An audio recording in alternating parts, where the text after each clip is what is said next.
Assalamu алейкум мекендештер, арбаңыздар. Бир нече жаңылыктар менен бөлүшүп кетейин. Кече күнү 23 ноябрда видеоконференция болду. Ал видеоконференцияга болсо ар кайсы элдердин, ар кайсы улуттардын диаспора жетекчилери катышты. Андан тышкары Россия Федерациясынын МВД өкүлдөрү жана ММС Сахарованын жетекчиси Сергей Балдин катышты.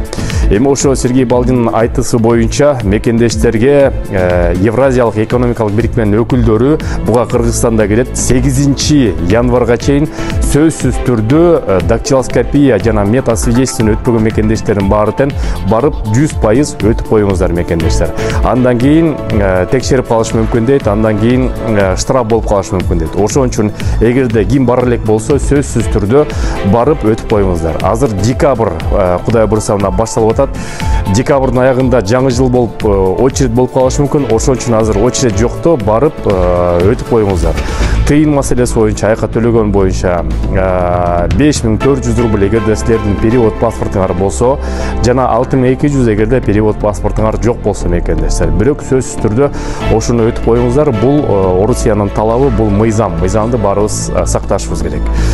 Андан тышкары МВДнын айтылуу боюнча тилекке каршы мигранттардын арасынан кылмыш ишкери көбөйүп атыптыр. Ошон үчүн биз мекендештер да учурдан пайдаланып, ошо кылмыш ишин кылбагонго бияктан үлгүлүү өздөрүңөрдү алып жүрүүгө чакырат элем. Ошону да бир айта кетейин.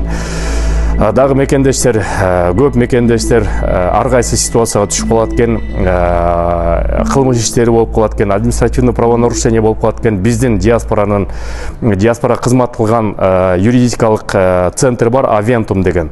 Ошо Авентумга кайрылып туруп, эгерде силерге юристтер керек болсо, адвокаттар керек болсо, кайрылып толук кандуу иштеше берсеңиздер болот. Номери болсо алардыкы 8925 55 55 905 мен азыр дагы жазып коем.